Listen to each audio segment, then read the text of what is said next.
Vai constar. Então, gente, boa noite. Assistimos agora há pouco o filme 7 Minutos, que é uma direção conjunta do Júlio Pecri, do Paulo Silva e do Cavi Borges. É um roteiro do Júlio Pecri e do Paulo Silva. Vou fazer umas perguntinhas para vocês. De qualquer maneira, nós vamos disponibilizar esse link. Se vocês nos jogarem dentro do YouTube, 7 Minutos filme, né? Vocês vão encontrar fácil. Mas eu quero as impressões de vocês sobre esse filme. Esse é um filme de 2007, foi um filme que ganhou o Festival do Rio, feito em mini DV. Eu quero saber quem já tinha visto, além do Sandino e de mim. Eu já tinha visto também. Edson. Então, eu quero que vocês falem sobre esse filme. Podem falar, pode levantar a mão, comentar livremente.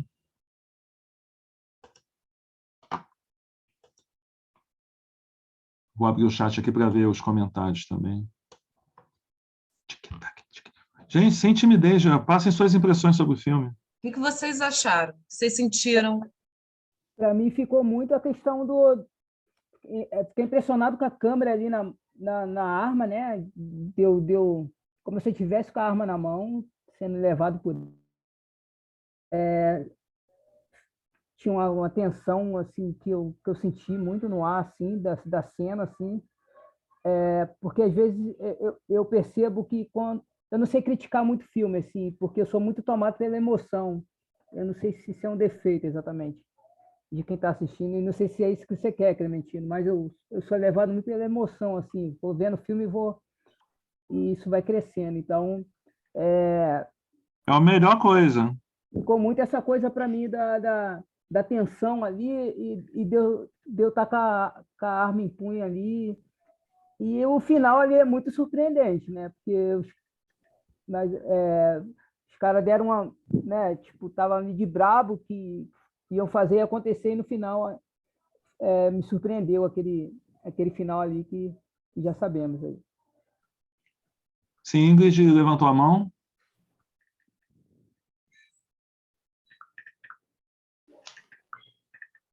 Ingrid Pedrosa levantou a mão, quer falar? O telefone está dando Sim, ruim. mas estou ouvindo. Estava.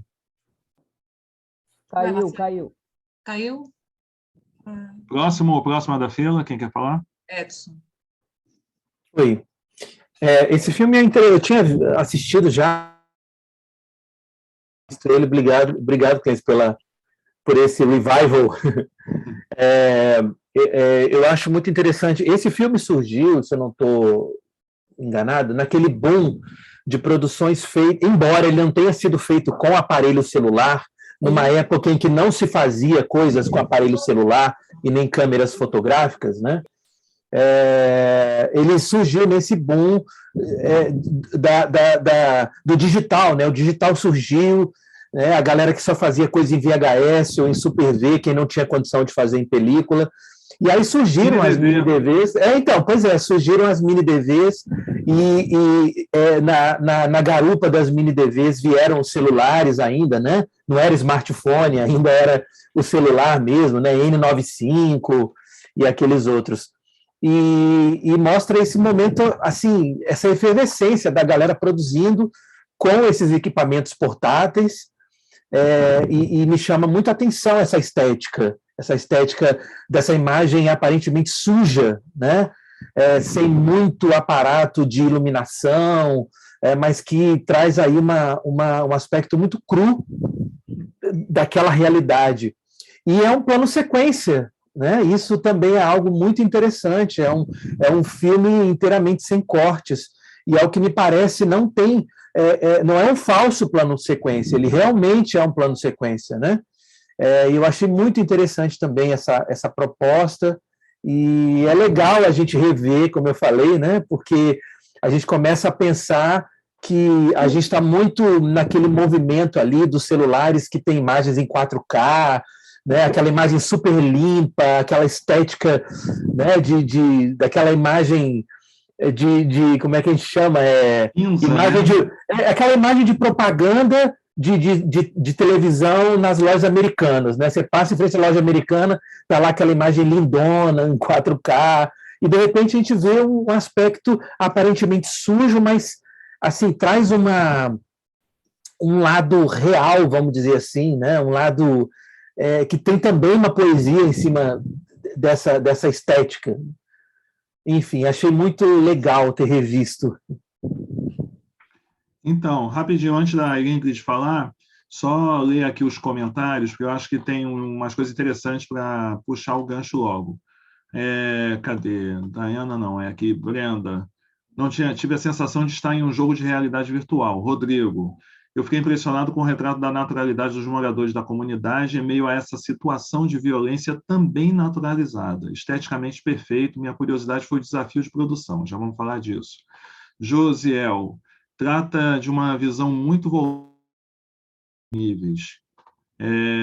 Tá.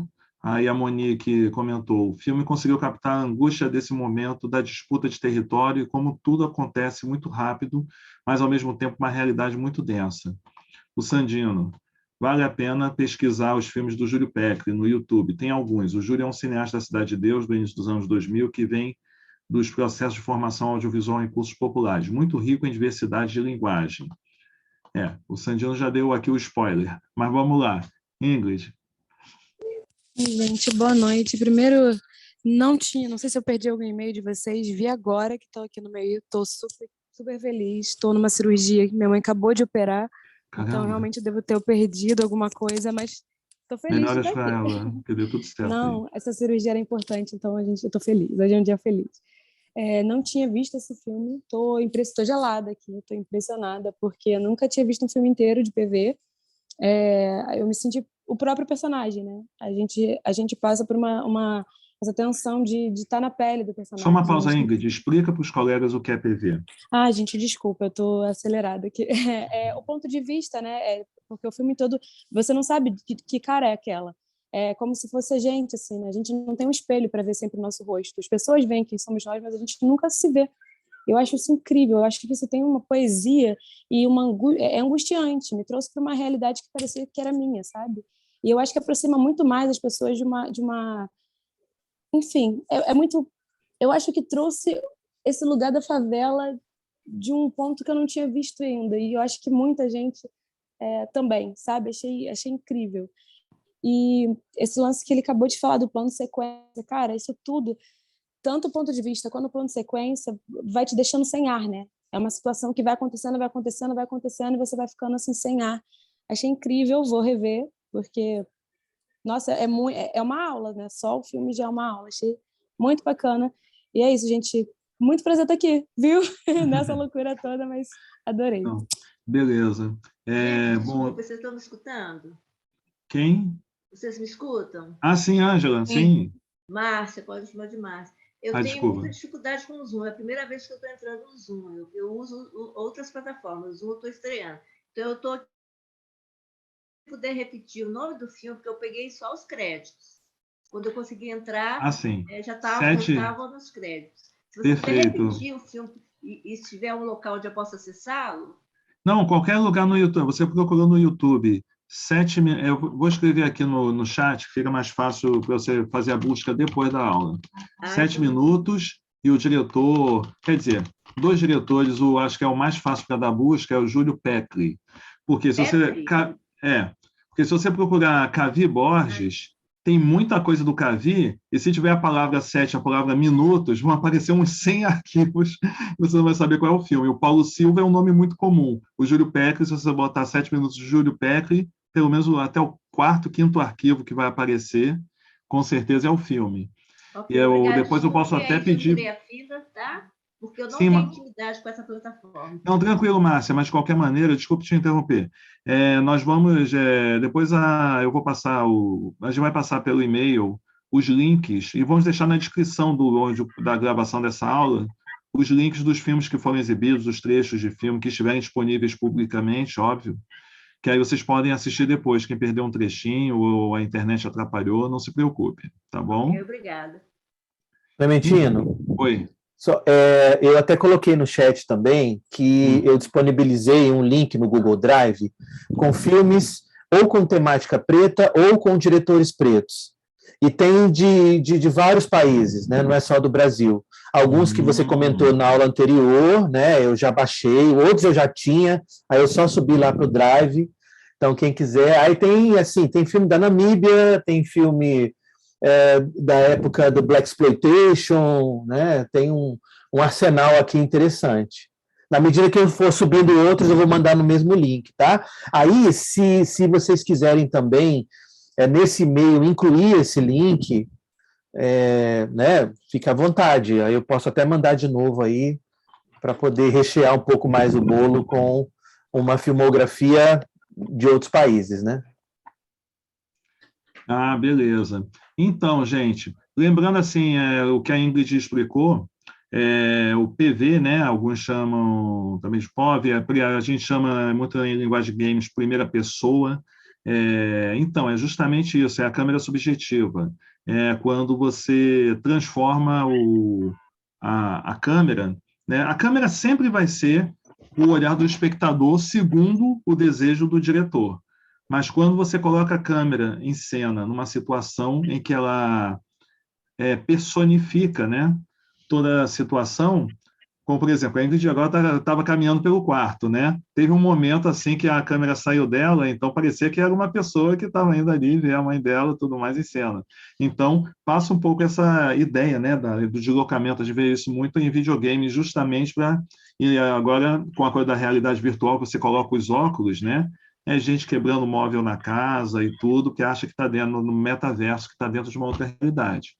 Então, só para voltar aqui à discussão, muitos falaram aqui sobre a questão da naturalidade da ação. Como vimos, é um filme que não é feito numa cidade cenográfica como as favelas da Globo, apesar de que vocês viram ali, há 15 anos atrás, vários atorizinhos badalados, atrizes, várias carinhas que só, infelizmente, na grande maioria das vezes, você os vê fazendo os mesmos papéis. Se não estiverem como traficantes, vão estar como policiais matadores, né? O cara ganha um upgrade para arcanjo renegado e tantas outras questões. Isso levanta uma bola aqui, que é uma discussão que eu quero puxar um pouquinho hoje, e vamos transferir essa discussão do cinema favela movie, cinema periférico, e a relação com o público e a relação, nesse caso, de pensar a produção de filme. Como eu comentei, um filme desse, lógico que o filme é muito bem pensado, realizado, planejado, tudo que vocês falaram, ganhou o Festival do Rio. Naquele tempo, 2007, não havia essa necessidade de... não, porque estão começando a reclamar que não tem preto na produção, que não tem isso, que não tem aquilo, então vamos dar um prêmio aí para... Vamos botar um filme de preto para ficar bonito, como agora são os festivais, né? Os festivais têm que ter uma preta ou um preto para chamar de seu.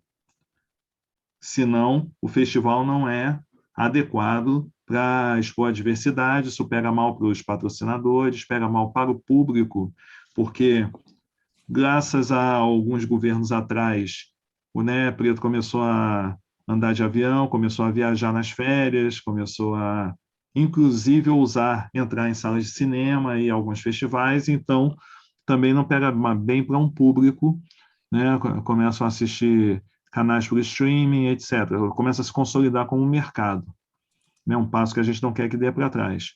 E vamos pensar o seguinte, em 2007, eu sei que alguns aqui não eram nascidos, não, brincadeira, mas 2007, né?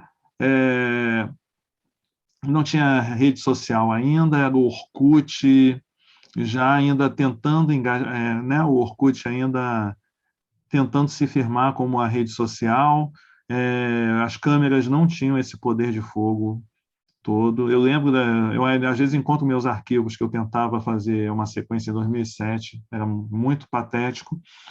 Eu quero que vocês pensem o seguinte, como é que público é o público para esse filme?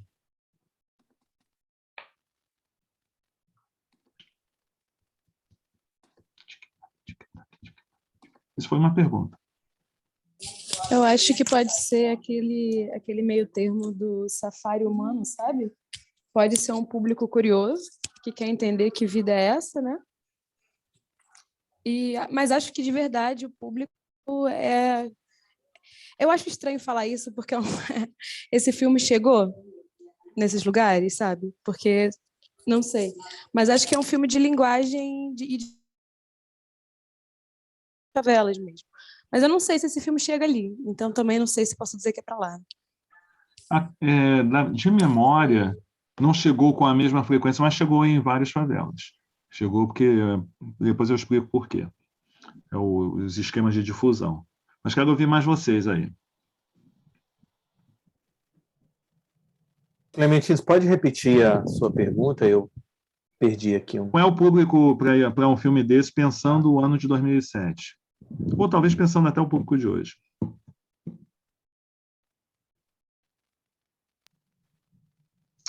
Gente, era todo mundo criança, pessoal queria fazer dancinha de boy band, de girl band. Era todo mundo novinho. 2007... Posso fazer uma observação também? Sim, fala, Raquel. Eu não sei se tem mais alguém que quer falar. Vocês são a prioridade. Mas o Francisco... Sim, vocês que estão fomentando o debate. E são prioridade na fala. Sim, agora que eu vi. E minha voz está horrível, gente, desculpa. Mas acho que foi o Francisco que colocou a questão do desejo. Eu estou aqui tentando achar no chat. Se quiser o Francisco falar mais, acho que é o Francisco Ricardo. Me perdi aqui na... Sim, está aqui, ó. Me chama a atenção a relação do desejo no filme. O filme começa com uma relação do sexo e da vida. Vai na tensão que vai da sexual à tensão de vida. E termina com uma relação de morte. Sim, tem um dos filósofos que assim sacramentaram como arte o cinema, né, trazendo uma reflexão filosófica com algum cânone, com alguma discussão da reflexão, pensando, obviamente, em articular alguns conceitos extremamente importantes para validar como uma filosofia da ciência, validar como uma arte, que nesses protocolos eurocêntricos tem que ter certos padrões e certos códigos para validar conhecimentos como arte. O Deleuze é um dos que criaram essa questão da filosofia do cinema, quando ele discute imagem e movimento, imagem e tempo, que a gente pode conversar isso depois, mas ele tem um texto antiédipo que ele faz uma relação interessante com o desejo como uma força revolucionária, o que move a ação, a atitude, o comportamento humano. E ele é revolucionário porque é pelo desejo que nós nos projetamos no meio social para a vida, com as relações, nossas próprias atitudes e ações. E ele chama a atenção, que é interessante que a fala do Francisco, que o Deleuze ele vai apontando que o desejo ele não tem uma sequência temporal, ele vai como se fosse, na linguagem do Freud, através de pulsões, então ele vai agindo e vai se movimentando conforme for brotando essa potência, esta vontade. E no filme é realmente uma discussão extremamente interessante pensarmos nesse ponto do desejo, que mostra uma sequência que tem um objetivo, que se procura uma pessoa, mas inúmeras interfaces acontecem, despertando também outros desejos no momento daquele plano sequência. É interessante pensar também nessa fluidez, que é difícil no audiovisual, como também pensar nessa força e nessa potência revolucionária do desejo. E aí me vem a pergunta sempre, se nós aqui partimos do pressuposto que é um filme especificamente voltado, né, para um olhar para que o branco veja o que é a favela por dentro, como se a favela se resumisse nessa disputa, né, entre facções, entre grupos, entre facções e grupos, esse é o desejo, ou seja, essa é a potência revolucionária que os brancos querem ou também desejam ver de nós negros, moradores de favela. Há uma relação dupla aí de desejo, né? O desejo colocado nessa história de ficção, que tem o próprio protagonista movendo a história, movendo essas múltiplas pulsões, essas múltiplas vontades revolucionárias, mas há também essa expectativa do branco de só querer ver isso e deduzir que o único desejo revolucionário que nós negros conseguimos organizar e mobilizar está localizado num território localizado, associado, obviamente, nesse território à violência crua, como algumas pessoas falaram aqui do termo, há uma realidade que também acho que mencionaram aqui no chat, mas que vamos debater essa realidade, né? Só tem 99% da população da periferia que está aí fazendo passinho, que está aí fazendo batalha de rima, que está trabalhando, né, de uma maneira extremamente informal, super explorada, com uma condição difícil de vida, mas que tem as crianças que estão empolgadas com a escola, tem o cachorro correndo.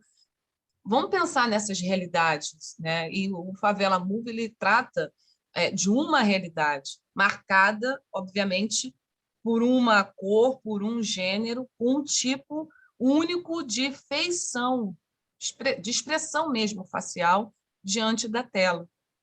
Então, é interessante, o Francisco trouxe esse insight, se o Francisco quiser falar um pouco mais, dessas potências revolucionárias, e até que ponto, mais uma vez, o cinema negro, nós precisamos falar dos nossos filmes, mas não tem como mencionar como que eles vão nos ler quando fazemos os nossos filmes, ou quando eles fazem os nossos filmes,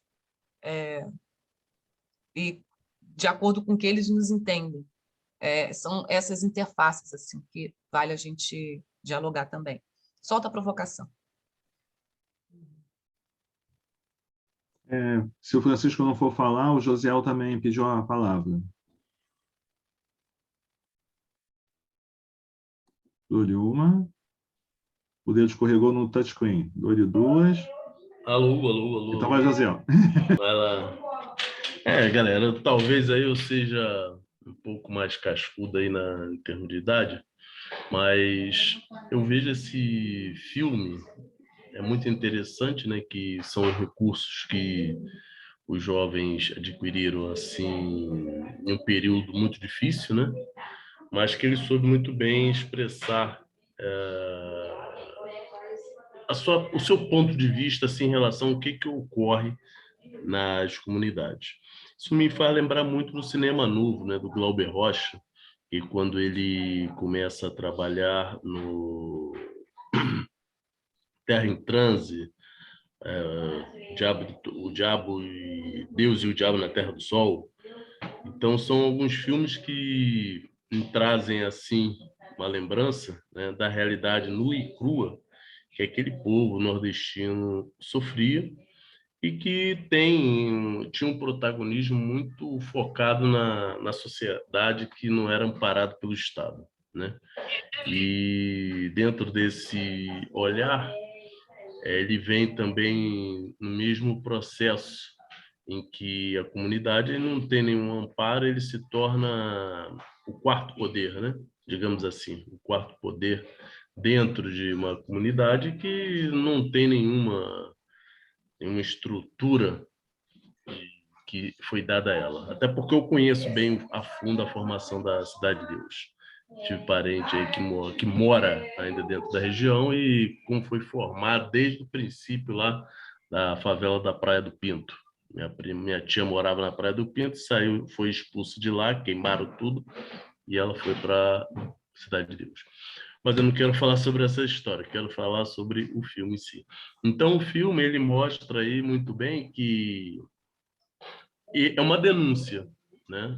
Ele parte do princípio de uma denúncia de como a população da região vive e sobrevive dentro de conflitos internos e externos, né?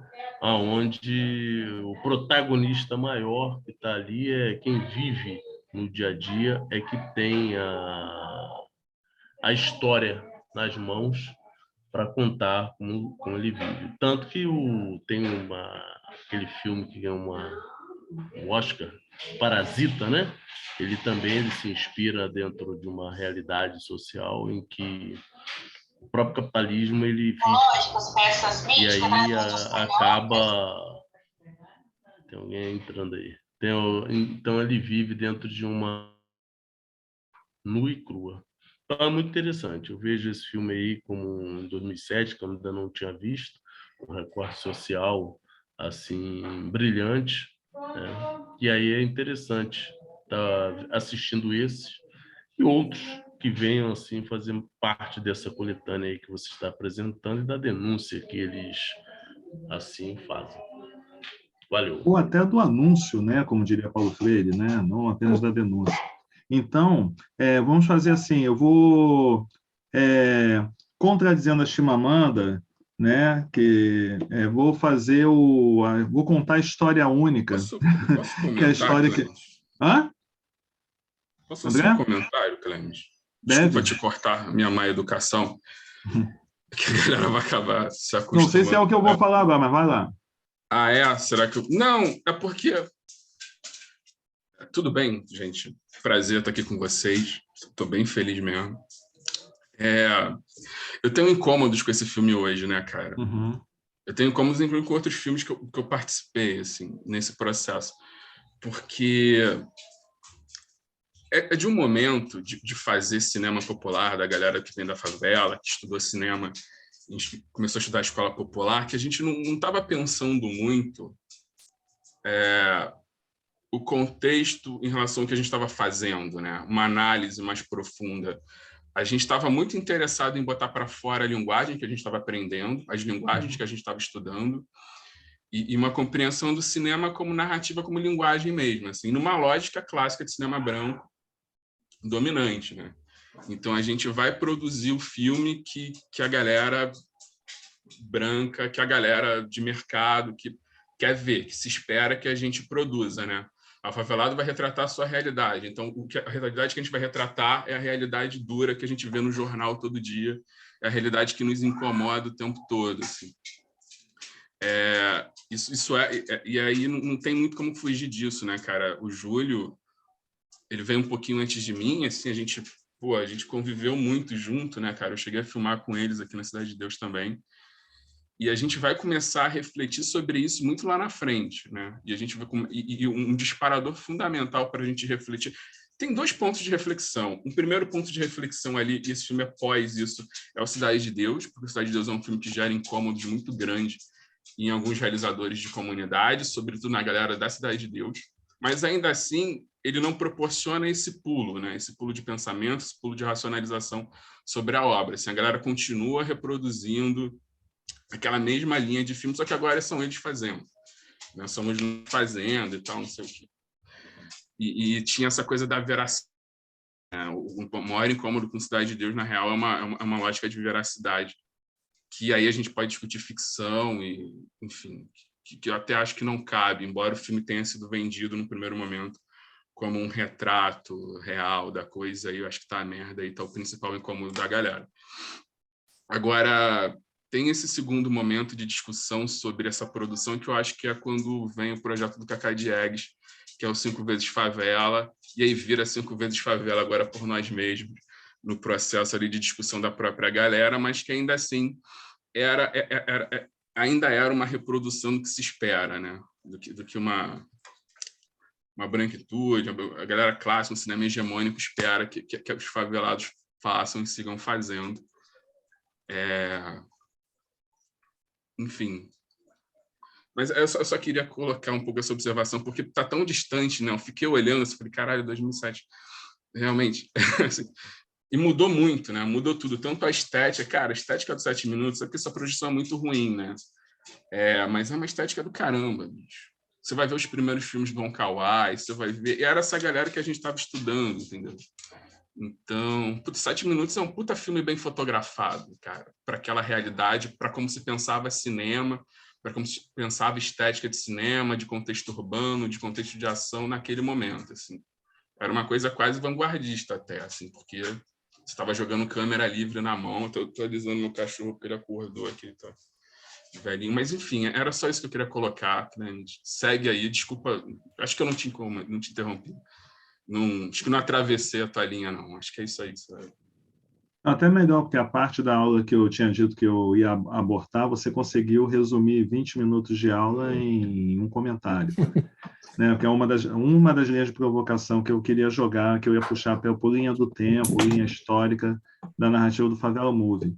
Mas o que eu queria, por exemplo, que eu falei que eu ia contradizer a Chimamanda, nesse sentido assim, sempre ouvi, quase sempre ouvi a história desse filme, da parceria do Cavi, em especial, com o Júlio e com o Paulo, pelo olhar do Cavi.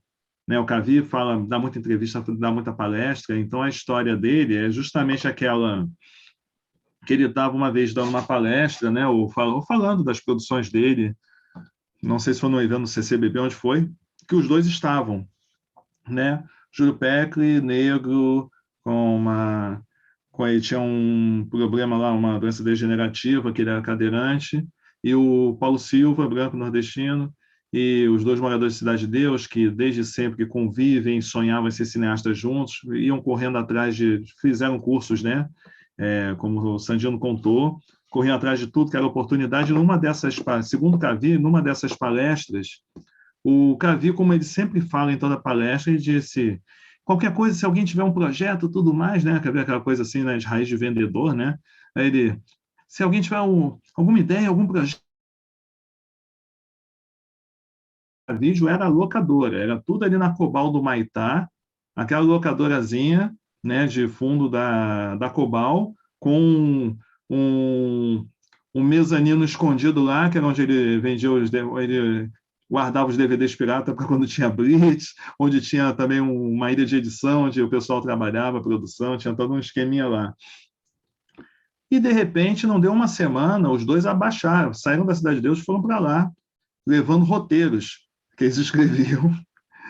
E o Cavi foi pego de surpresa. Daqui a pouco veio os dois chegando, aquela dificuldade de tirar o outro de dentro do ônibus, aquele negócio todo, e deu atenção para os caras e dali começaram a conversar e tudo. E num dado momento, tempos depois, eu acho, ele apresentou, o Júlio Pecli apresentou um roteiro para ele, que era o tipo 22 minutos, não, era 12 minutos ou 22 minutos, que contava essa história, né, dos últimos momentos de um traficante que ia fazer um acerto de contas com um X9 e era batido, porque na verdade era uma emboscada. E aí começou a discussão de produtor com roteirista, né? Aquela coisa de pensar, pô, mas para fazer, e acho que tinha já essa ideia de fazer o plano de sequência e tudo, e aí chegaram num acordo de dar uma enxugada para caber em 7 minutos a história, e fizeram a história. Isso aí é a história que o Cavi vem contando desde sempre. Eu considero, independente assim, de qualquer discussão que venha a se ter de política pública e tudo, o Júlio Pecli, eu considero ele um gênio que não ficou muito tempo na Terra. Ele tinha argumentos assim maravilhosos. Você trocar uma ideia com ele era uma coisa de assim, você perceber que o problema de repente deles não terem conseguido usufruir, né, as discussões de determinadas políticas públicas que os beneficiariam, começaram a chegar muito depois. Eles chegaram a ser consultores na Malhação. Então, quando a Malhação começou a ter personagens de favela, os dois foram contratados numa equipe, assim como aconteceu bem mais tarde mas acabou não dando sequência porque foi cancelado, né, com os irmãos Carvalho lá da PUC, sabe? Mas eles já tinham feito esse papel de serem consultores para limpar texto, né, de roteirista, né? O roteirista branco vai, escreve um texto passado na favela e vem os favelados e contextualizam aquilo para a linguagem de favela, mas ainda não sendo uma narrativa deles. Mas só esse reconhecimento do talento deles, né, mostra muito. Algo que o Sandino mencionou e que realmente é o que estava na aula que eu ia mostrar para vocês. Porque essa aula, na verdade, é um vídeo que vem correndo do preto, das pessoas pretas, até o cinema novo, até esse período, e como isso se transforma com a chegada do digital, meio que representado a partir desse ponto de virada que é o Cidade de Deus. E como isso vem sendo retratado e como os frutos desse filme Cidade de Deus, porque o Cidade de Deus teve inúmeras oficinas de formação, então não só dos atores, mas também equipes técnicas foram trazendo vários jovens de favela, né, das ONGs, para trabalhar, converteu em equipes que mais tarde, quando pintam 5 vezes favela agora por nós mesmos, alguns desses que estavam naquelas formações já estavam ali como representantes dessas ONGs, cada um com episódio, sendo os realizadores. Ainda não 100% de uma narrativa própria, né? Eles são autores de seus projetos, mas sempre essa discussão, como eu falei assim, o Cavico assina com eles o negócio, traz o olhar dele de cineasta, mas também de produtor. Lógico que esse encontro deles deu certo, que esse filme teve uma visibilidade que talvez se fosse só um filme da galera do projeto social tal, ou do outro, mesmo sendo realizado da mesma maneira, talvez não tivesse a mesma entrada. Então, é pensar como é que o mercado joga na hora dessas representações. Eu quis fazer essa provocação, a princípio, a partir do cinema do Favela Movie, né? Que pode parecer que é um gênero que já morreu, mas ele, na verdade, está se ressignificando, ele vem se ressignificando, ele vem saindo paulatinamente desse espaço da violência, da bala, mas para tratar, eventualmente, até para tratar outras violências, outras questões, outras inquietações que vêm de dentro das pessoas, né, das favelas, das comunidades, mas não necessariamente, ou até outras histórias que não tenham nada a ver com favela, né, mas há uma necessidade, vocês vão ver muitos desses cineastas ainda produzindo filmes sobre a favela, com olhares pensando o público, sim, com ambições de fazer, seja curta-metragens ou longas, mas mesmo a galera dos curtas tem ambições de conseguir botar isso em Canal Brasil, em outros espaços, porque bem ou mal, gente, voltando a uma discussão que eu puxei na aula passada, você faz o filme para o outro. Se você faz o filme para o outro, muitas vezes, assim, até como a Raquel, né, sempre lembra, o cinema de guerrilha, mas o filme é um produto, e a partir do momento que é um produto, por que ele não pode disputar esse mercado? Se nós estamos sempre nessa discussão, porque a gente tem questões sobre olhares, sobre que contribuições e tudo, ele tem um público, ele é feito, tem bastante gente preta envolvida na autoria, na direção, no protagonismo. Há um protagonismo de fala, por isso que a gente sente uma como o termo que muitos usaram aqui, naturalidade, né, na forma como é retratado. Então, só para vocês perceberem que é o início de uma discussão que vai ser mais longa. E aí eu quero puxar para um filme que também é do mesmo autor, um filme mais curtinho, até ele vai soar mais amador, se eu não me engano, ele é posterior. O Santino quer falar mais um pouquinho, fala. Não, mestre, eu só quero jogar um negócio aqui, que você falou do Júlio e tal, é uma questão, que acho que a gente já conversou sobre isso algumas vezes, como aqui é um lugar de formulação de pensamento, de reflexão, eu queria jogar uma questão para permanecer aí nas nossas cabeças, que é como é que os intelectuais do cinema preto, as pessoas que estão pensando no cinema preto hoje, e algumas pessoas já pensavam lá em 2007, 2008, olham para esses personagens, para esses criadores, para esses realizadores que são pretos, que vêm das comunidades, mas que não são acadêmicos, não são colegas de formação universitária. Não estão dando, de repente, o que eles querem ver, ou não estão dando da forma como eles querem ver. Né? Como é que essas pessoas são ignoradas? Né? E são ignoradas para a eternidade. Né? Eu só queria jogar isso aqui. Ou não, talvez seja só uma percepção minha e ninguém é ignorado. Né? Todo mundo sabe quem esses caras são. Não. Mas, enfim, acho legal a gente pensar sobre isso, porque Tem muita gente boa aí que é escanteado só porque não fala como as pessoas gostariam que falasse, não escreve como as pessoas gostariam que escrevesse, ou sequer escreve. Uhum. Mas, Sandino, enfim, mas só jogar. jogou, tá bom. Dando continuidade, esse disparar que é importante. As pessoas que, por exemplo, não gostam ou não concordam ou olham assim com a linguagem, as pessoas, quem seriam essas pessoas? Assim, para você, quem são essas pessoas que não... Cara, eu não sei quem são as pessoas de nome, mas eu não vejo nos processos de formulação de pensamento muita gente... Por exemplo, eu trabalhei muitos anos como curador de visões periféricas, né? Passou pela minha mão muitos filmes bons, muitos diretores com grande potencial, mas que você não via circulando em outros festivais, assim.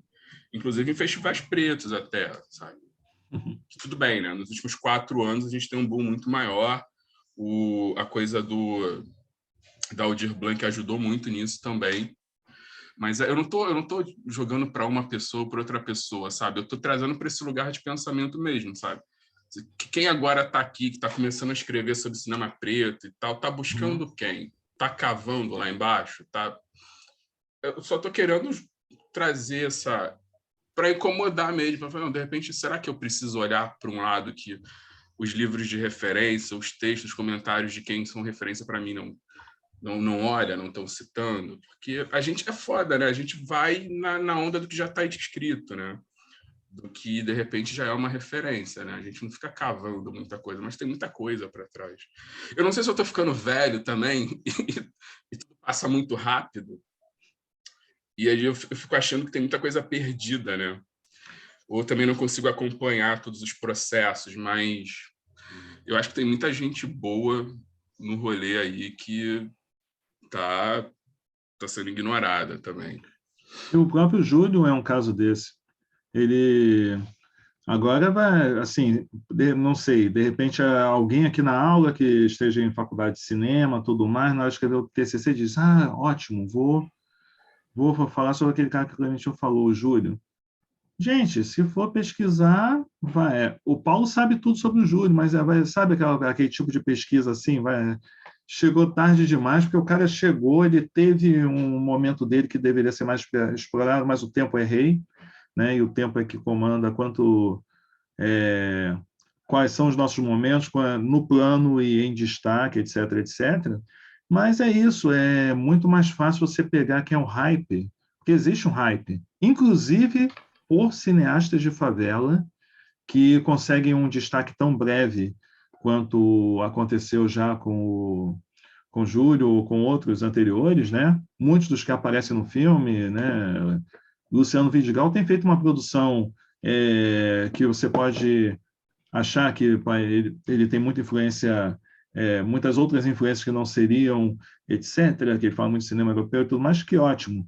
Mas, por exemplo, ele tem uma produção como cinema, sabe? Você assiste um filme e você sabe que aquele filme é do Luciano Vidigal. Você assiste um filme, você sabe que o filme é... Sabe, cada cineasta que já vem produzindo com uma certa constância tem a sua assinatura, mas eles tiveram aquele filme que foi o filme destacado na época e depois ninguém mais fala daqueles caras. Tem outros que me impressionam muito mais e são totalmente invisíveis. E quando você sai do eixo Rio-São Paulo, né, incluindo Minas, né? Minas, hoje em dia, cinema negro em Minas, o pessoal fala de filme de plástico e esquece todo o resto da galera. Tem gente pra caramba de cinema negro em Minas, né? Temos um grande representante do cinema negro capixaba, aqui, o Edson, tem seu pioneirismo também e tudo, né? Mas, sabe, tem uma invisibilização sobre tantas outras figuras que... E você está certíssimo, André. E é isso, porque, no final das contas, como estamos ocupando os espaços universitários, esse mesmo sendo um curso de extensão, não deixa também de ser um espaço universitário, se a gente não puxar esse bonde agora aqui e nesses espaços, muitos vão ser invisibilizados, porque é muito mais confortável também para os doutores que encabeçam grupos de pesquisa jogar no canto seguro, sabe? a Yasmin Tainá estaria acessível sabe, a galera que marcou seus gols recentemente, estão ali acessíveis, tem um volume absurdo de entrevistas, você pode jogar o caminho de pesquisa para qualquer lugar, entendeu? Mas daqui a uns 10 anos, ninguém sabe quem é. Sabe na geografia, sabe na cultura, sabe nos outros lugares. Cinema, ninguém está me pesquisando. Agora, tese TCC sobre mim tem algumas, mas no cinema nenhuma. Vai ter uma em breve, que eu soube. A menina veio lá do interior de Goiás me pesquisar sobre o Atlântico Negro. No Rio, ninguém está interessado. Tranquilo, estou de boas. Né? Mas é isso, cara. A história, no final, vai ser relatada, né? O pessoal vai buscar direto no banco de tese da CAPES. E aí já viu, né? Elaine, pode falar. Boa noite. Boa noite a todo mundo. Hoje é a minha primeira aula, porque na última aula eu estava doente, então não consegui comparecer, mas estou muito feliz de chegar, acredito que seja a tempo. E aí, quando dizem sobre, né, esse processo de pesquisa, eu estou, a duras penas, tentando finalizar um mestrado em comunicação. Estou estudando cinemas negros no feminino brasileiro. E, assim, quem tiver contribuição, realmente, por favor, eu peço encarecidamente que encaminhe para mim, porque já vasculhei tudo que eu poderia vasculhar, estou, assim, apanhando por estar indo contra o processo Foucaultiano do meu departamento, né? Eu estou assim, imersa na filosofia africana, tentando trazer as questões da ontologia para dentro de uma escola de comunicação. Olha o chat que já estão se oferecendo aí para você te ajudar. Eu realmente preciso de indicações, de referência, porque igual me incomoda muito essa questão, né, que a gente acabou de falar, resumiu tudo aí, essa questão da pesquisa do Banco da CAPES, e eu quero citar outras, assim, limitadíssimo, né, as clássicas eu estou citando, né, mas eu preciso localizar outras mulheres que têm feito cinema, né, e no final da minha dissertação eu tenho um glossário que, assim, não está nem na metade do que eu quero e preciso e acredito que tenha que ser, né?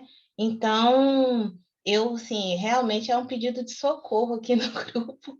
Quem puder me encaminhar nomes e diretoras negras, tanto de curta quanto de longa, porque mesmo que elas não estejam citadas no corpo da dissertação, eu preciso que elas estejam nesse glossário final, assim. E tem sido uma corrida solitária, assim, extenuante, né? Isso não é novidade, né? Dizer isso sobre nos pesquisar, sobre pesquisar qualquer coisa do nosso pertencimento, né? Porque estamos dentro de uma ontologia caucasiana ocidental, mas é isso, assim. Então, é só mesmo porque quando vocês falam isso, assim, eu estou fazendo essa corrida por fora, por minha conta, assim. Uhum. Então, espero deixar pelo menos alguma coisa lá, sabe? Mas os nomes que vêm na pesquisa são os mesmos. Não que não tenham que ser colocados, né? Não que não tenha que ser atribuída referência, né, ao que fizeram. Mas, realmente, tem outras pessoas que eu não estou conseguindo saber acessar. A lista que eu tenho não é suficiente, né? Não é suficiente. Assim. Então, é isso. Elaine, estou botando aqui no... desculpe, Raquel. Só botei aqui no chat o meu e-mail do Cineclube, né? negro@gmail.com. Me manda um e-mail depois explicando melhor, nem que seja assim o resumo provisório do que você está pesquisando, porque eu vou falar também de cinema negro feito por mulheres ou mulheres negras no cinema, etc. É muito vago. Eu quero entender que caminho que você está seguindo para saber o que o seu trabalho está trazendo, está buscando. E aqui os trabalhos da Janaína, da Rosa Miranda, acho que já vem pesquisando isso, não estão conseguindo te ajudar. E aí ver se eu consigo, de repente, por fora, te indicar alguma coisa. Raquel. Ok. Obrigada. Não, isso é o que a Elaine falou, eu também estou ouvindo aqui a Naira, como a primeira mulher a iniciar o primeiro filme de ficção em Goiás, e ela era negra, e não se fala sobre isso. A Lilian, ela é professora de cinema, documentarista negra. Reparem que, se nós não estivéssemos aqui, teríamos muita dificuldade de fazer essas interfaces. Sinto muita dificuldade de fazer essas interfaces, essas articulações, devido muitas das vezes, ao direcionamento de temáticas quando falam sobre cinema negro. O que eu quero dizer? Eu sinto falta um pouco, que falamos isso na semana passada, sobre essa reflexão do sentir, né, das definições, das inúmeras ideias sobre o que temos cinema negro, e precisamos repensar isso. Nós precisamos recalcular, principalmente, a quantidade de produções, que muitas produções elas surgiram logo a partir da implementação da lei da 2208, que é a Lei Ancine, e com isso, com a Codecine, depois com a Codecine Teles, é impossível, com R$1 bilhão no orçamento do Fundo Setorial do Audiovisual, uma pequena parte conseguíamos obter para fazer algum tipo de filme ou criar algum tipo de festival que aquilombasse todas as produções. Mas a questão do acervo e a preservação, e principalmente a memória daquelas mulheres ou daqueles realizadores que colocaram seus filmes nesses espaços, provocaram debate com esses filmes, conseguiram atingir um público interessante, essa experiência ela se perdeu. E isso tem o próprio Augusto, que eu falei, inclusive, na sexta-feira, na aula inaugural, naquele dia 1º de julho, que hoje está muito difícil de contabilizar. Sobre a produção, né, do audiovisual negro, tem muito, e basicamente, na sua grande maioria, produções de curta-metragens, nos mais variados estilos, nos mais variadas narrativas, nas mais variadas perspectivas e pontos de vista também, e que nós precisamos juntar todas essas obras. Só nós que podemos fazer isso.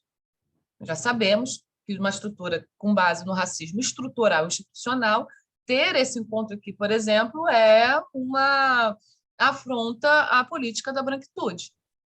Nós precisamos pensar em articulações ou como observatório, ver os espaços da universidade para tentar juntar o máximo de gente possível, para divulgar o máximo possível, para a gente fazer essa catalogação de filmes que vão ser importantes não só para as pesquisas, como também na preservação do acervo com os nossos nomes. E aí você me puxa um gancho que eu acabei... tinha falado que eu estava mais cedo no aniversário do Ivani. Ivani pegou o microfone na última fala, estava a gente já se preparando para curtir um pouco, abraçar, cantar parabéns, e ele fala assim, olha, está tendo um problema isso, nós não estamos falando os nomes que são, de fato, protagonistas nas lutas antirracistas pelo viés jurídico-político. Isso está dando um problema sério, porque já escutei muitas vezes, isso o Ivani falando, já escutei muitas vezes, que é o Lula que fez a 10.639. Para quem não sabe, a 10.639 é uma das leis estratégicas no combate ao racismo estrutural e institucional, no combate à política branquitude, na difusão da nossa história e foi posta com 5 dias de governo. Essa lei não foi feita no governo Lula, infelizmente, tem que se falar isso também. Exatamente. Ela foi sancionada no governo Lula. Né? Tem um nome que ficou ali dentro, né? Que é o Edson Santos, que ficou insistindo junto com uma equipe. Né? Tem uma discussão que se inicia com essa lei da 10.639 no MNU, que surge em São Carlos. Sabemos desses detalhes dentro da história do movimento negro, que é no movimento negro que impulsiona um protagonismo extremamente relevante que vai impactar nas políticas sociais, nas políticas públicas, no geral. Né? O dogma feijoada, a gente pode aqui fazer alguma crítica aqui, acolá, da personalidade, da característica, porque o que nós escutamos muito tanto de pretos quanto de brancos, sobre as nossas características, sobre o nosso jeito de ser, sobre as nossas personalidades, mesmo a gente fazendo com os protagonistas que implementaram o Dogma Feijoada, mas aquele documento tem uma força que revela uma certa conjuntura, uma ambientação que foi extremamente favorável para os movimentos do audiovisual negro impulsionarem por propostas dentro dos municípios e dos estados por ações afirmativas. No espaço da cultura, sabemos esses nomes? E a Ivani fala, né? Nós mesmos temos também esse problema de colocar a 10.639 foi Lula. Né? Na verdade, ela foi só sancionada, ela foi criada ainda no Fernando Henrique. Né? A LKO, né? A gente tem um nome, mas se a gente pega, por exemplo, a de cotas, então, assim, tem todo um protagonismo que realmente nós não reverenciamos ou não valorizamos, mas também falta aquilo que Vani falou, falta também uma história documental sobre essa perspectiva um pouco mais reflexiva sobre o movimento negro, os movimentos negros no Brasil, nessa envergadura que vai trazendo uma linha temporal que impacta efetivamente nessas políticas quando elas entram no campo do Estado. Nós precisamos pensar nessas articulações, nesses contatos, exatamente para acionar a política pública quando estivermos munidos de instrumentos teóricos e conceituais, e, nesse ponto, a gente tem e não tem a universidade para nos ajudar. Né? Tem, porque uma ou outra professor discute política pública não nesse viés eurocêntrico, mas numa perspectiva decolonial, mas o acesso, né, de continuidade a essa pesquisa, por exemplo, ou de comunicação, né, com outros campos, fica complicado, porque a gente tem ainda na universidade uma política de branqueamento forte. Claro que foi arrefecido, mas ainda a gente tem esses espaços de dificuldade ainda dentro da estrutura da universidade. Então, não sei se seria só a questão, o problema, a universidade, eu queria debater isso com um colega que falou antes, mas é importante também a gente pensar nessa inviabilização. E aí eu já vou para outro campo que ele falou antes também, o Sandino, né, que falou, com relação ao olhar do outro. Né? E tem a pergunta aqui também, que nós como que nós estamos nos olhando? Isso é uma pergunta, porque nós estamos lutando por uma política de branquitude. E a gente pega as veias da Favela Move, que reverberam até hoje, colocando um tipo de perspectiva, um tipo de expressão facial, um tipo de consequência que é fatal. A gente se pergunta de por que, então, nós, hoje, né, por que nós vamos escrever ou filmar, né, nesse campo que muito mais nos coloca numa condição de violentos, uma condição de medo, né, de terem medo, e é estratégico, o movimento negro, as pessoas terem medo da gente, esse medo, essa violência, é uma externação, mas é exacerbação de racismo, e os brancos têm o desejo, né, de ver a gente sempre com essa mesma narrativa. E a gente tem que pensar, quando a gente tiver que fazer essas narrativas, de que forma a gente vai abordar a questão da violência, que na telejornal nós estamos completamente vinculados a essa figura, a essa expressão. Nós somos completamente atropelados, assediados, nós sofremos racismo, injúria em todos os espaços que a gente for, espaços brancos. Há uma estratégia que nós, como cinema de guerrilha, como movimento de aquilombamento, como fala a Adélia, um movimento de ajuntamento, que precisamos repensar estrategicamente se vale a pena a gente escrever sobre isso no nosso ponto de vista. Isso é uma questão que eu coloco. Mas isso é uma reflexão, né? Então, acho que eu falei demais também. Gente, só vou pedir assim, a Emily levantou a mão, mas vamos tentar também manter um foco. Sempre que surgirem assim, esses pedidos, etc., Beleza, mas a gente marca assim um chat depois, porque eu só estou com medo de não conseguir cumprir a meta de hoje, porque o tempo é curto para um monte de coisas que a gente ainda vai falar ao longo do curso, e vamos voltar, inclusive, nesses assuntos que estão sendo solicitados agora. Emily. Oi, Emily. Oi, Mentira. Primeiro, desculpa, gente, eu tô zero apresentável, porque eu peguei Covid e, enfim, eu não tô dando muito conta de assimilar as coisas, mas eu posso esperar depois também para poder fazer minha manifestação, não tem problema nenhum. Se Mas é você sobre o preferir. assunto que está sendo comentado? Enfim, eu ia apenas acrescentar um ponto, né? Uhum. Enfim, vou tentar ser bastante sintética, Sim. então, já que já paramos, né? Eu queria, em conexão com o que todos os colegas colocaram, né, de como que a gente pode ter esse olhar para o cinema, né? Eu estou fazendo essa reflexão agora no meu projeto de pesquisa, no mestrado, que envolve discutir cuidado e afeto no cinema negro, né? No cinema, principalmente, de mulheres negras.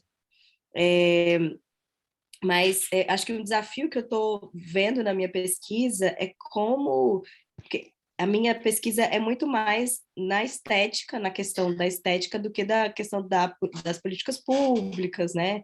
Do contexto da economia política, da produção cinematográfica, e também não é exatamente na produção de discursos, mas mais pensando em linguagens mesmo.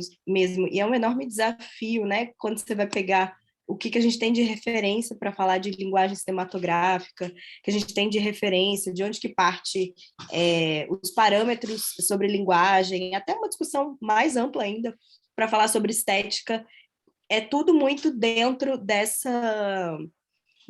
de uma racionalidade embranquecida, né? Então, eu estou tentando flertar com outras perspectivas sobre isso, mas entendendo também o desafio que é fazer isso, né? Porque não é como, enfim, o cinema em si, assim como a escrita já é por si só são linguagens construídas no bojo da colonização, então é um desafio.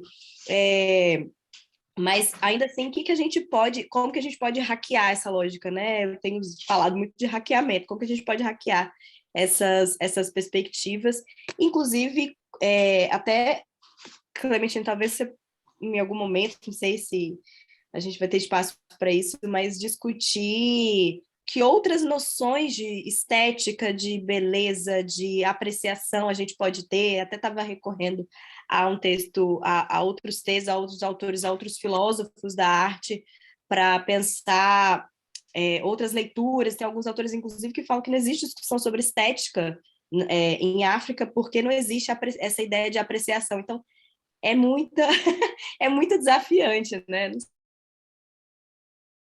Minha colega está estudando aí cinema de mulheres negras em Goiás, eu sou de Valparaíso de Goiás, morando no Rio, então que bom que tem gente também pensando essa produção artística negra fora do Sudeste, né? Isso é super importante. Então, não tem problema, essa questão melhoras para você aí, porque essa doencinha é um porre, mas eu vou responder já puxando o segundo videozinho do Júlio Peckley, que eu queria puxar para a segunda etapa da aula, que eu acho que vai ser o início da resposta da provocação que eu quero fazer. Aí é um videozinho de 5 minutos, chamado Eu Não Ganhei Esse Edital. E ele tem como eu falei, você gera um naipe de estética, qualidade, linguagem, nos 7 minutos. E aí, esse vídeo faz parte de uma leva de vídeos que ele e o Paulo Peckley fizeram. Na época, às vezes eles faziam com o Cavi, às vezes eles faziam com o Marcelo Yuca. Eles tinham como é? Eu esqueci o nome, era, sei lá o que, de filmes baratos. Então, eles tinham uma série de produções assim que eram feitas bem na linguagem guerrilha. Então, vou exibir que eu acho que ele introduz um pouco alguns assuntos, e aí eu já faço a provocação na sequência. Preciso do seu e-mail, pois estou... sim, eu botei lá atlanticonegro@gmail.com. Beleza? Vou compartilhar.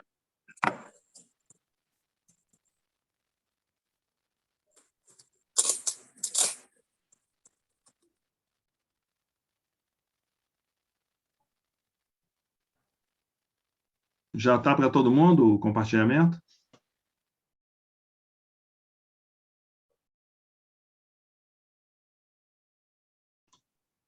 Pronto, voltei. Então, gente, esse filme, por que eu botei esse videozinho e falei para a Emily que ia ser uma meia resposta? Porque a ideia que esse filme traz é do que a gente veio debatendo desde o princípio, né?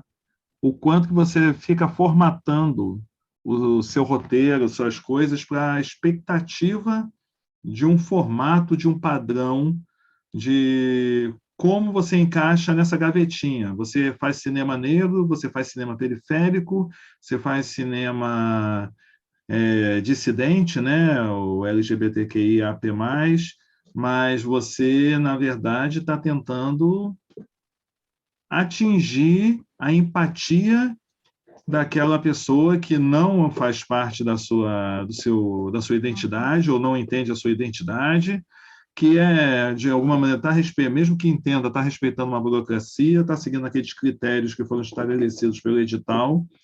Então, naqueles critérios, tem qualidade de escrita, tem experiência da produtora responsável, tem uma série de fatores que, no final das contas, o que vai ter menor peso vai ser justamente a qualidade da história que você está contando, porque não é isso que eles estão buscando.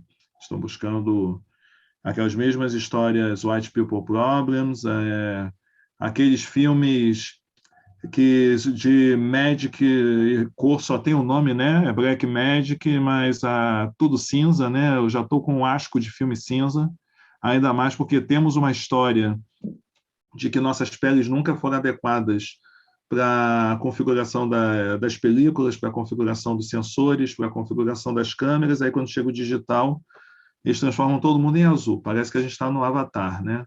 Então, antes os pretos ficavam azul porque tinha um padrão de fotografia noite americana até com a luz do sol, né? Para quem não sabe, noite americana é aquele filtro que eles colocam que grava um negócio de tarde, né? E coloca aquele filtro azul para parecer que é madrugada, que é noite, que não tem luz. E há tanto tempo mostrando aquilo que a gente já começa a se convencer. Agora tudo parece noite americana. E a gente vai engolindo, porque é tudo mercado. Aí, ó, marrom acobreado na pós-produção, exatamente. Quando eu vejo o filme todo lavado, já me dá uma agonia, porque, de uma certa maneira, se a gente já debate, até nas discussões identitárias mais sérias, mais profundas, o não debate, o colorismo, imagina quando você coloca todos os padrões de preto, inclusive os brancos, na mesma cor. Porque, na verdade, é isso que acaba acontecendo, né? Tirando os traços e o cabelo, tem filme que pessoa mais preta do que eu aparece com a mesma cor da pessoa mais branca que está aqui nessa sala. Bem bizarro. Então, mas só para trazer essa questão, até que ponto nós vamos formatando? E aí a gente vai buscar, nessa discussão de mercado, lembrar que edital, né, como a gente entende edital hoje em dia, como a finalidade dos editais, é uma criação do Banco Mundial. É uma forma, quando eles começam a perceber, né, nos momentos que vai se perdendo os mecanismos de controle, né, nos países financiamento, FMI, etc., começa a criar formatos de editais com regras bem específicas que acabam virando regras de controle. Então, o que acaba assim, e o pior é o seguinte, os governos progressistas compraram, né, a lógica do edital e não tentaram colocar alguma coisa nova. Então, é maravilhoso você ver a política pública, por exemplo, de um ponto de cultura, mas é muito brutal você chegar e impor que uma aldeia indígena, um território quilombola, que os caras se tornem produtores culturais, os caras têm que, para conseguir adquirir recursos para as políticas públicas que têm a ver com a sua comunidade, eles têm que... Oi, deu eco. Tá bom, obrigado. Então, eles têm que aprender a lidar com toda a burocracia. E lidando com toda a burocracia, primeira coisa, estão gerando dados para essa soberania, né? Você já sabe quando você coloca no edital o público destinado, aquela coisa toda, mas você está passando todos os dados que eles não vão conseguir em nenhum censo. Porque você está falando da economia local, do que se pretende, mesmo que seja uma ficção que você está vendendo no seu projeto, mas você está passando muito mais dados do que muito agente do censo vai conseguir colher apenas perguntando quantas geladeiras você tem em casa. Então, é para a gente pensar realmente assim, respondendo a Emily, né? Na hora de criar definir a estética, né? Tentar... A própria busca da estética realmente é uma coisa dentro da academia como uma padronização, para a gente entrar na lógica da pesquisa. Eu acho que nós temos, sim, como pesquisadores, como acadêmicos, quando somos acadêmicos, quando somos pesquisadores,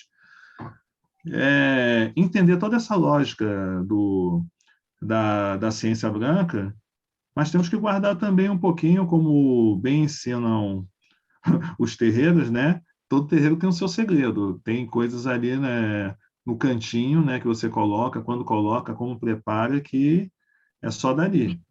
Lógico que os terreiros não estão mais pretos, né? Mas isso aí é um debate bem mais longo.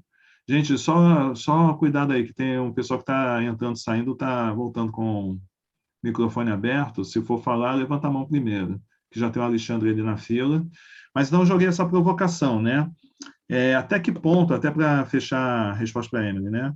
Até que ponto o que pensamos como cinema negro tem que seguir as regras, tem que buscar um formato?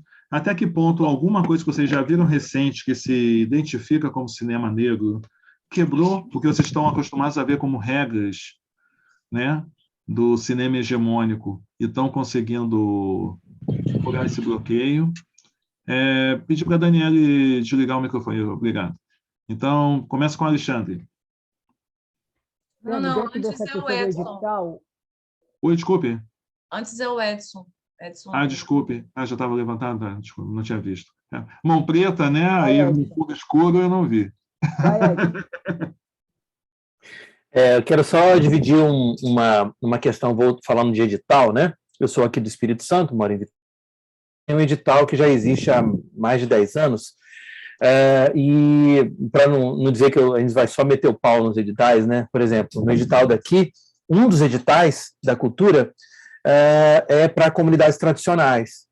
E ao invés de você fazer um projeto escrito, você pode mandar um áudio. Então, o mestre, né, dessas comunidades tradicionais, aqui, por exemplo, tem uma tradição das bandas de Congo, e ele pode mandar um áudio falando do projeto, defendendo o que ele quer fazer, né? Não precisa ser escrito. Isso é um dado positivo. Agora, a gente, ao longo dos anos, vem lidando com algumas questões também que a gente vai esbarrando. Por exemplo, ano passado eu defendi um projeto de desenvolvimento de roteiro, e era um homem preto, né? Um homem de mais de 40 anos, preto, e que vivia numa situação de vida bastante precária, né? Um roteiro de ficção. E a banca que examinou meu projeto, eu estava no pitching, eu vi só o nome dessas 3 mulheres, que eram as que estavam na banca, eu não tinha visto elas ainda, e quando eu estava no pitch, eram 3 mulheres brancas.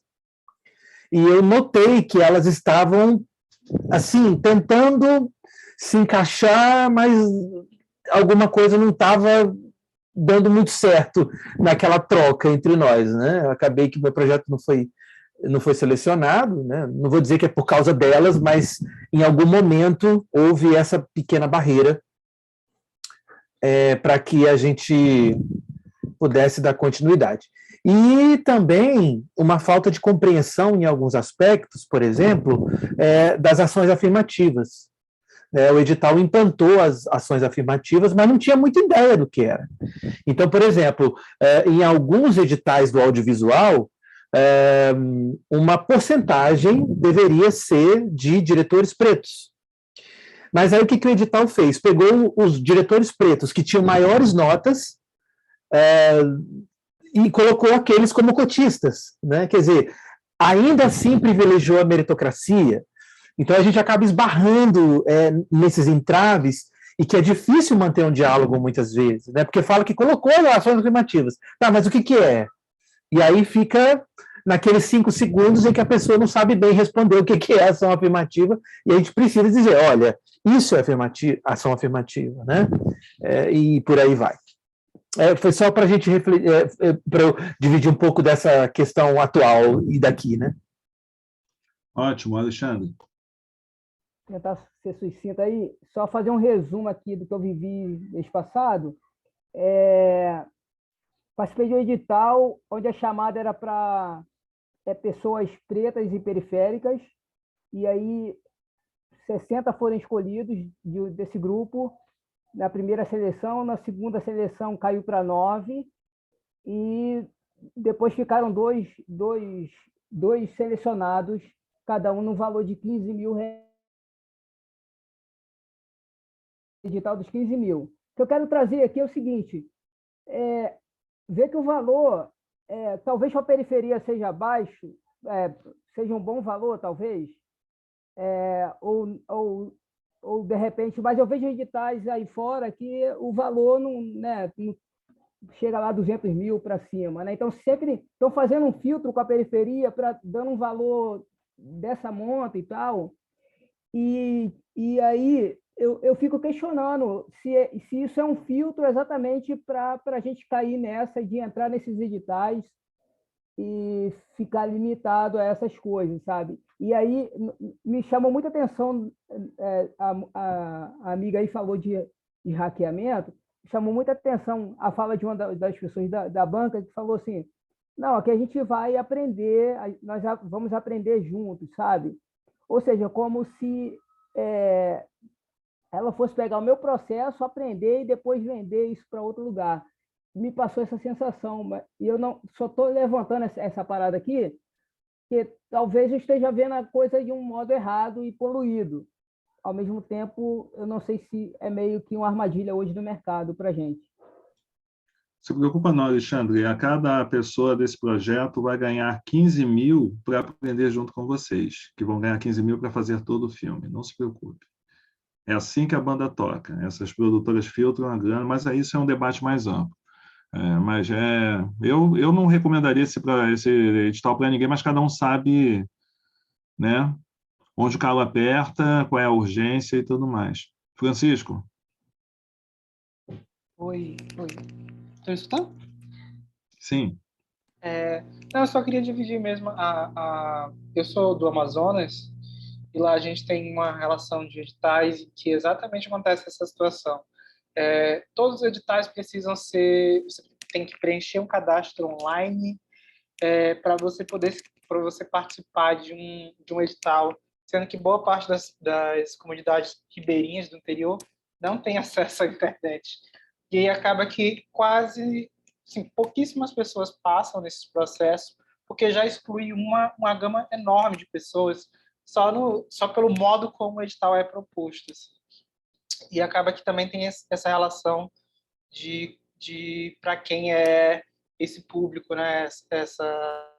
No Amazonas a gente tem uma relação de existir cotas para projetos indígenas, mas não existem cotas para pessoas negras. Então acaba que cria uma invisibilidade enorme sobre pessoas negras na Amazônia e a gente acaba não sendo contemplado em nenhum espaço. Assim, né? A gente não chega em lugar nenhum, não consegue ocupar os espaços.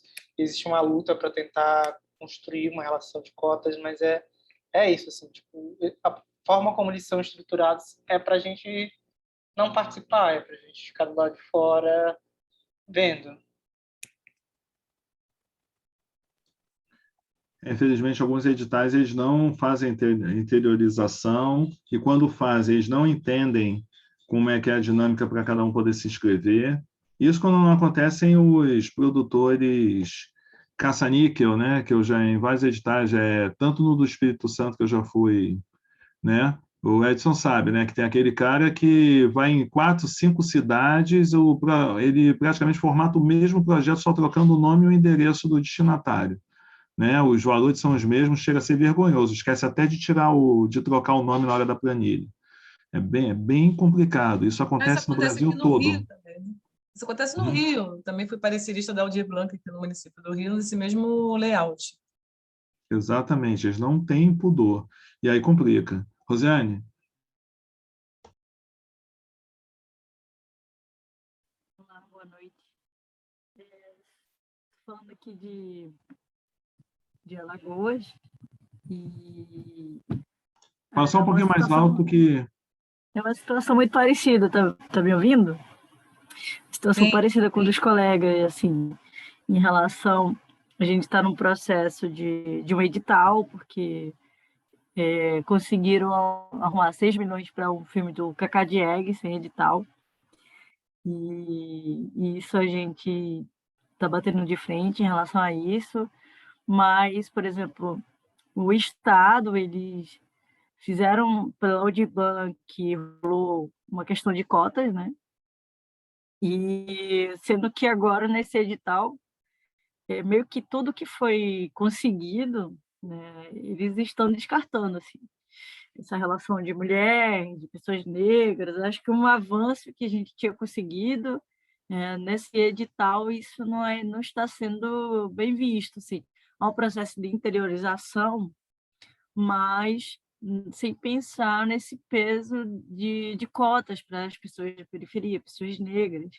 Então, a gente tem esse processo de uma descontinuidade de coisas, assim. Enquanto não vira lei, eles meio que fazem ao meu prazer, assim.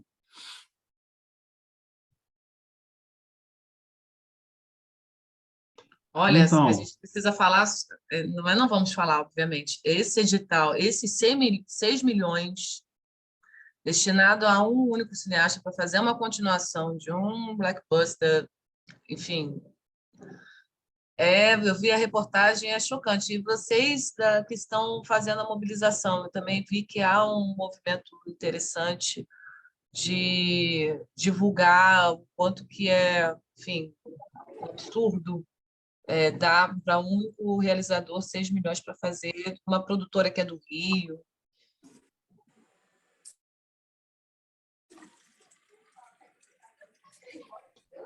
tá, pensei que ia concluir.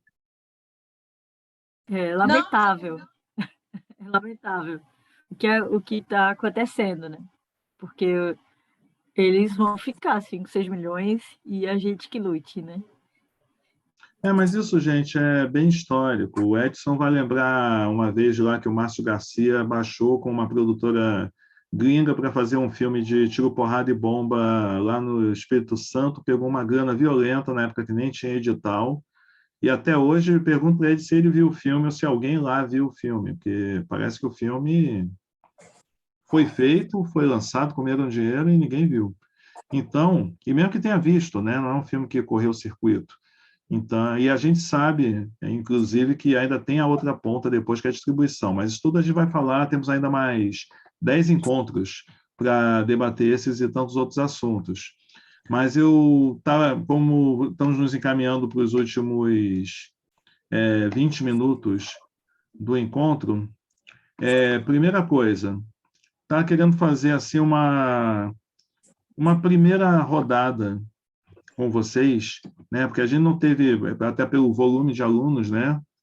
Uma rodada formal de apresentação. Eu não quero que seja assim, eu vim daqui e tudo mais. Eu gostaria que vocês, quem quiser, é uma coisa assim, espontânea, né? Que cada um chegasse aqui se apresentando como se fosse um pitch, né?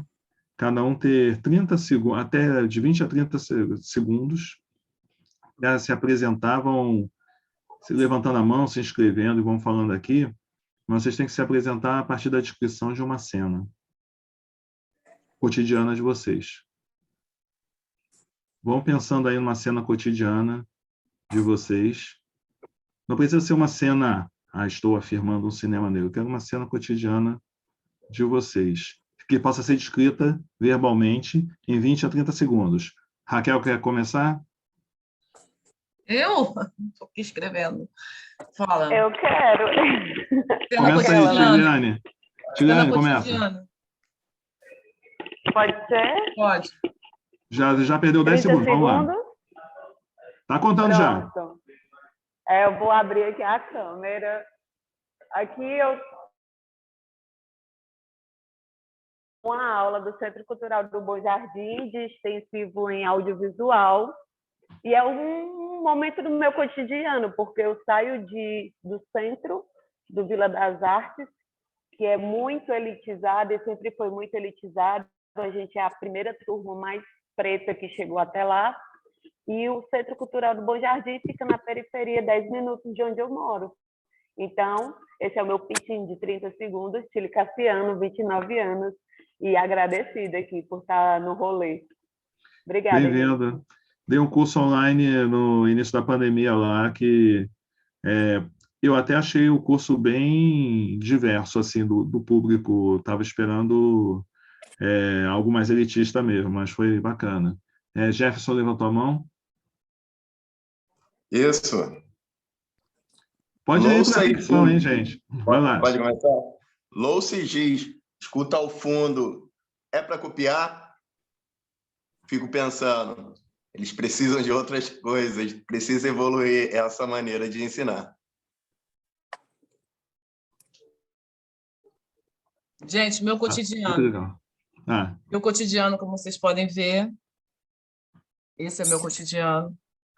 E, simbolicamente, vou me apresentar como se estivesse mandando áudio, porque estamos completamente vinculados a essas redes sociais. Raquel, professora, roteirista, DEPTH, APAN, NEABI.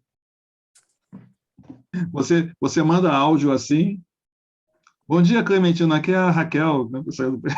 Já mando por frações, fracionado. Tá, o Jefferson levantou a mão, mas acho que o Gregório já tinha aberto o microfone. Aberto meu microfone. Boa noite. Então, fecha o microfone, Jefferson, vai lá.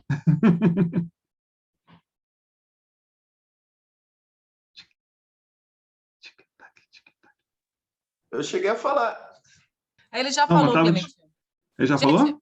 Ele já falou. Ah, sim, ele falou agora que a mão ficou levantada. A mão ficou levantada e fechou a câmera. Me confundiu, desculpa. Gente, obviamente foi uma provocação, mas se na semana que vem vocês quiserem, nós temos 2 minutos, se na semana que vem vocês quiserem fazer essa atividade também do cotidiano, tem tantos cotidianos que nós temos diariamente, né, a todo momento, mas eu queria muito aqui fazer o encerramento, agradecer a participação. Nós temos questões hoje que vamos apontar. Clemente não fala assim, não, tem muito que discutir, vamos discutir. Vamos discutir. E uma coisa que eu preciso encerrar, porque tivemos debate, em que focou sobre o Favela Move, que apontou as questões dos editais, que são questões muito, muito caras para quem é afro-brasileiro e quem vive em periferia.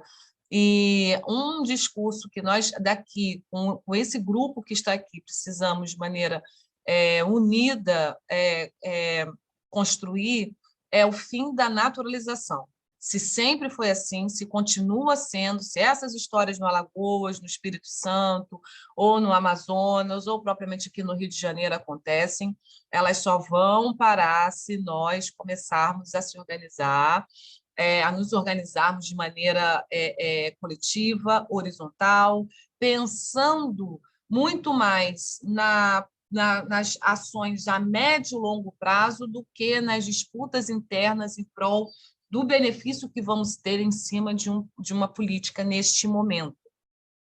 Vejam quantos anos demorou para ser implementada a lei de cotas, com problemas.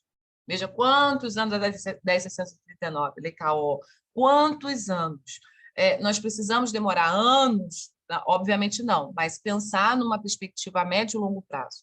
E precisamos, para ontem, construir os nossos acervos, criar catálogos da história do nosso cinema, repensar a estética numa perspectiva decolonial, em cima de autores, sim, que mais tem são autores que discutem a estética na ótica da filosofia africana.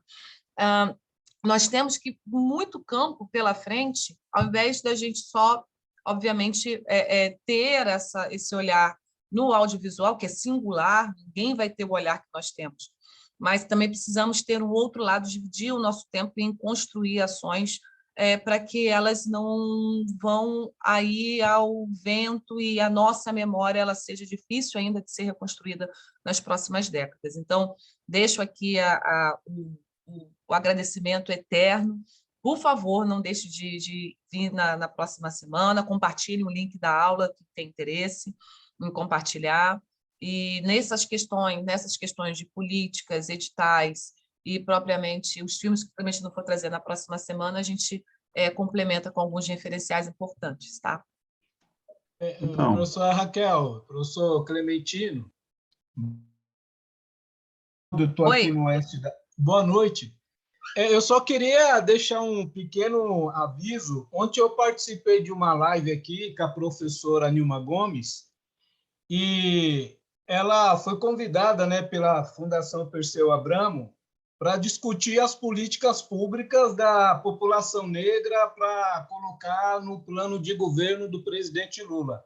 E ela disse que entrou na plataforma que está sendo construída, as propostas das políticas públicas que vai formatar o programa de governo do presidente Lula, e ela disse que não viu quase propostas da população negra. Então, ela pediu até, né, para a gente estar divulgando que as políticas públicas que é de interesse da população negra, que seja postadas lá na plataforma digital, que é onde que vai ser aí formatado e vai ser o pano de fundo do governo Lula, né? Então, eu ouvi aqui uma série de angústias, né?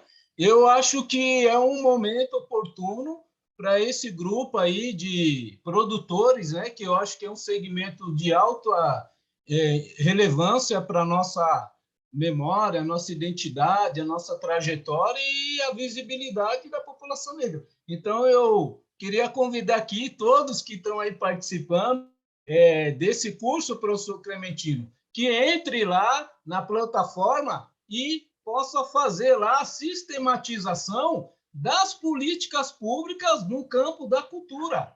E, inclusive, já teve uma live também falando sobre cultura, da Fundação Perseu Abramo, e tinha uma série de artistas, eu não posso aqui lembrar o nome, mas ontem a gente fez uma falando das questões da população negra. Então, eu penso aqui que é uma oportunidade de todos os produtores que estão nesse curso entrar lá e, em conjunto, vocês construir um arcabouço teórico das políticas públicas e também apontar essas lacunas, né, que existem historicamente, né, contra, né, os produtores negros que estão aí para construir uma história de fato, né? Então, eu acho que vai ser uma oportunidade. E eu tenho certeza que isso vai constituir o plano de governo.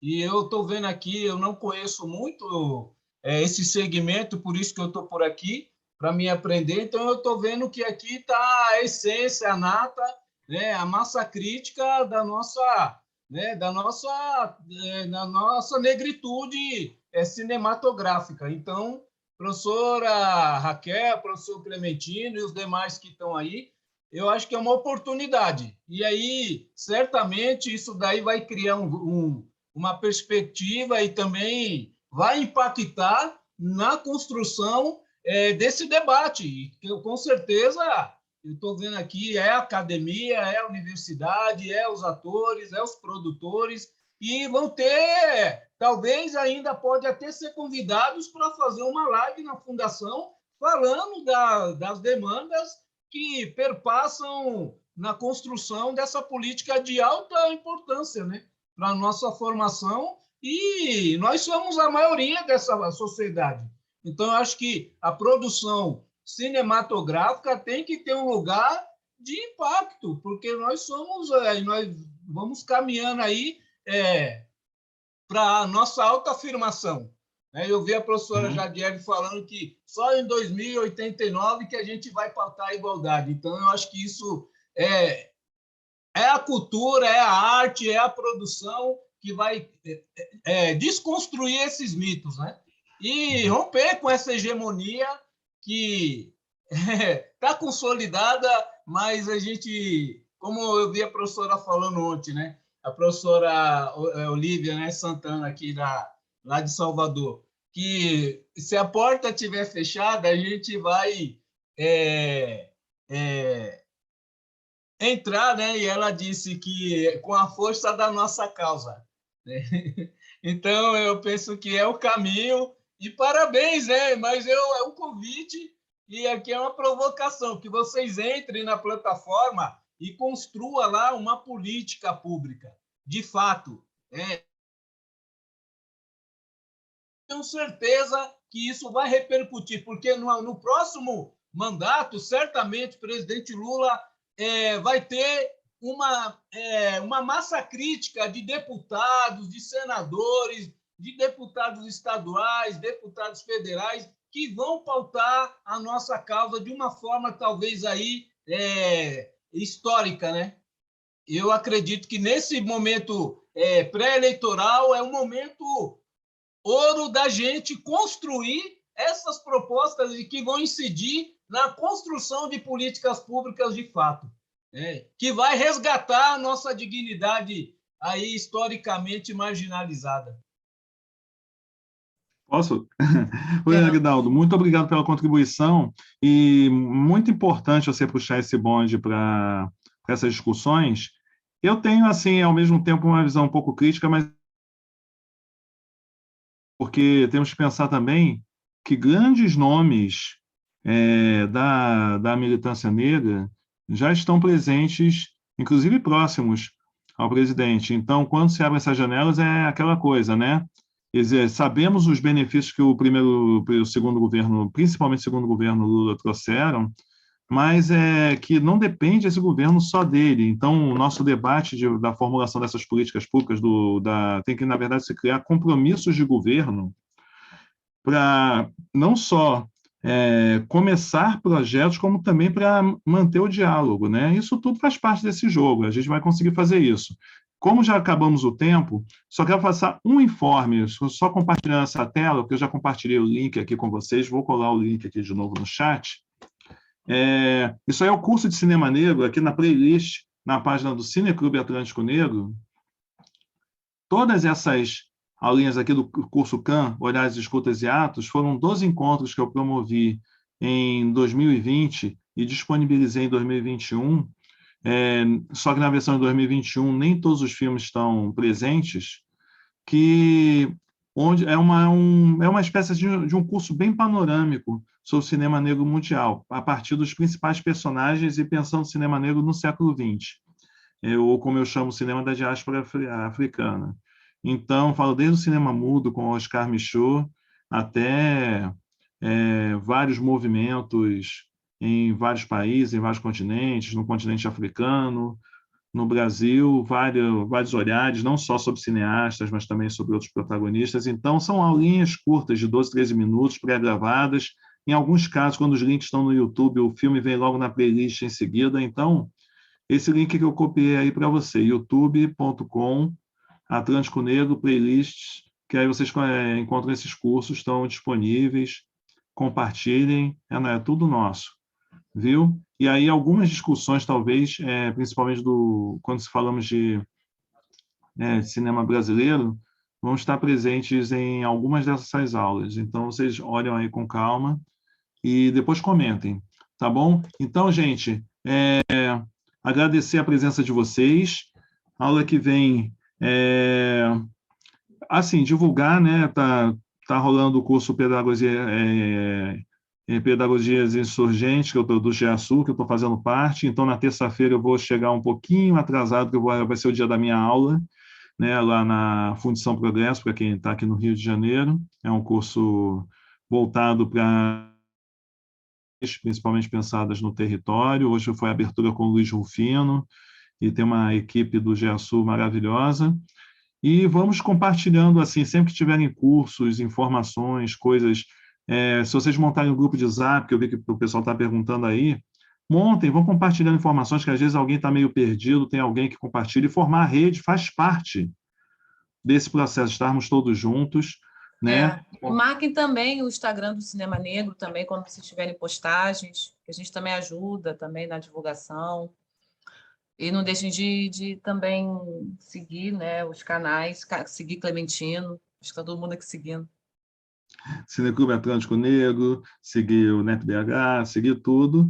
E lembrando, gente, quando forem filmar alguma coisa da nossa aula, se a gente estiver mandando o dito cujo tomar naquele lugar, essas coisas assim, gente, e aí essa parte vocês põem sem som, tá? Guarda sem som, porque, né, a aula está sendo gravada aqui, por isso mesmo que eu não falei. Eu nem falo... Se eu falo o nome dele 2, 3 vezes no ano, é muito assim, bato na boca logo em seguida, para não gerar baba, não gerar essas coisas, que o algoritmo não vai gerar mesmo. Então, Bom, gente, até vou desligar aqui vem. a gravação. Tchau.